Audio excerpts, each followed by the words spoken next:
पहले की पत्नी की बदनामी, फिर दिया तलाक। राधा बस रोए चली जा रही थी। उसके आंसू रुकने का नाम नहीं ले रहे थे। वो अपने माँ से बार बार एक ही बात कह रही थी, मुझे बदनाम कर उसे क्या मिला? सिर्फ उसे डाइवर्स तलाक आसानी से मिल जाए। उसने मेरा नाम गैर मर्दों के साथ जोड़ दिया, मेरी जिंदगी नरक बना दी।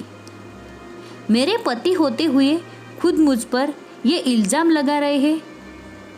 ये वही इंसान है जो कल तक मेरे लिए सब कुछ करने को तैयार थे, दिन को रात कहने को तैयार थे।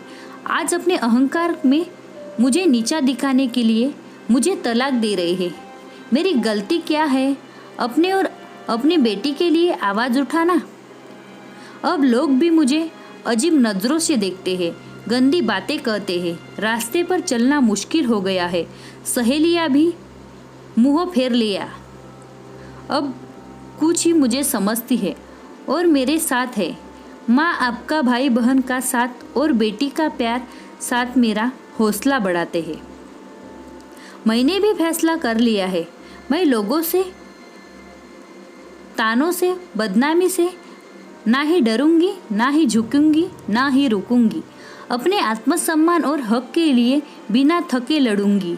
लोगों से उस इंसान के जिसमें इंसानियत ही नहीं रही। और फिर शुरू हुई कोर्ट कचहरी के धक्के। पैसों की और समय दोनों की बर्बादी पर कोई दूसरा रास्ता नहीं दिख रहा था। सबसे बड़ा दुख झटका उस वक्त लगता था राधा को जब उसका पति कोर्ट के सामने खड़े होकर गलत गंदी बात बोलता था। वो बहुत मायूस हो जाती थी। कभी कभी सब कुछ छोड़कर कहीं दूर भाग जाना चाहती थी, पर उसका अंतर्मन उसे झकझोर देता। तुम ऐसे पीछे नहीं हट सकती, तुम चुप नहीं रह सकती। और राधा फिर हिम्मत कर खड़ी हो जाती, अपनी बेटी के हक के लिए। सोचती है मजबूत बनूंगी, तभी बेटी को मजबूत बना पाऊंगी। जैसे जैसे कोर्ट के केस आगे बढ़ रहा था, राधा का आत्मविश्वास भी बढ़ता जा रहा था। राधा बेझिझक अपना काम करने लगी थी। उसे महसूस होने लगा था लोगों के सामने एक अच्छी शादीशुदा जिंदगी का दिखावा करना बहुत गलत था। अगर उसने कुछ लोगों को भी सही बात बताई होती, अपनी परेशानी बताई होती, तो आज ये दिन ना देखना पड़ता। लोग उसकी मुश्किलों को समझते।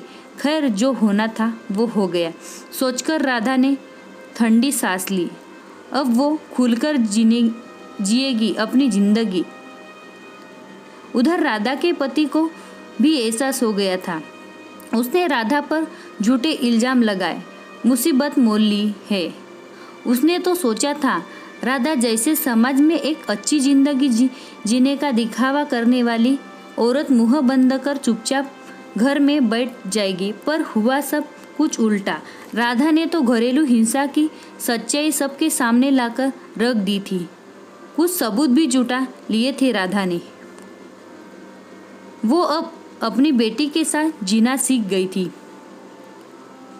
उसके घरवाले भी पूरा साथ देते थे उसका। तभी एक दिन दरवाजे की घंटी बजी।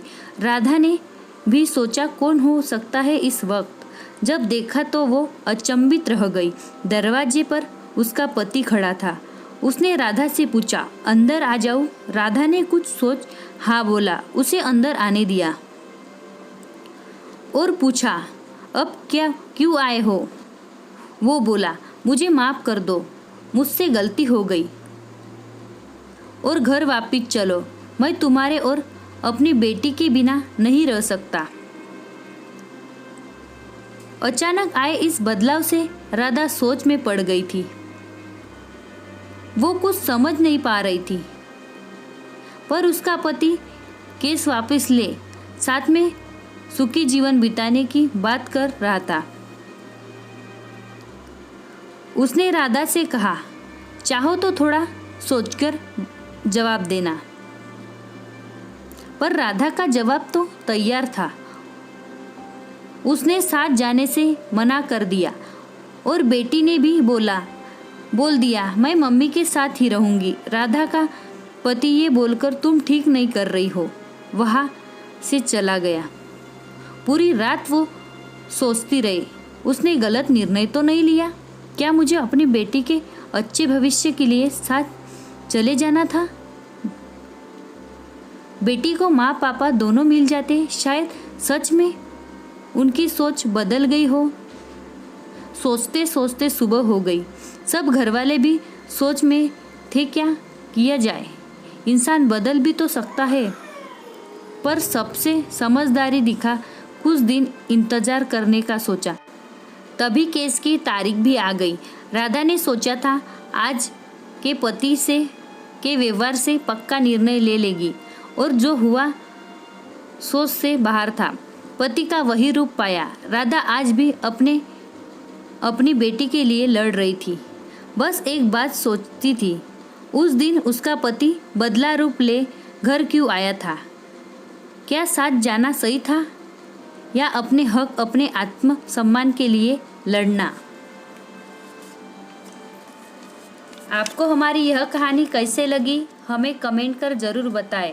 ऐसे ही कहानी सुनने के लिए प्लीज़ हमारे चैनल को सब्सक्राइब करें और बेल आइकन पर क्लिक करके नोटिफिकेशन ऑन करें और वीडियो को लाइक करें, अपने दोस्तों से शेयर करें। Thank you.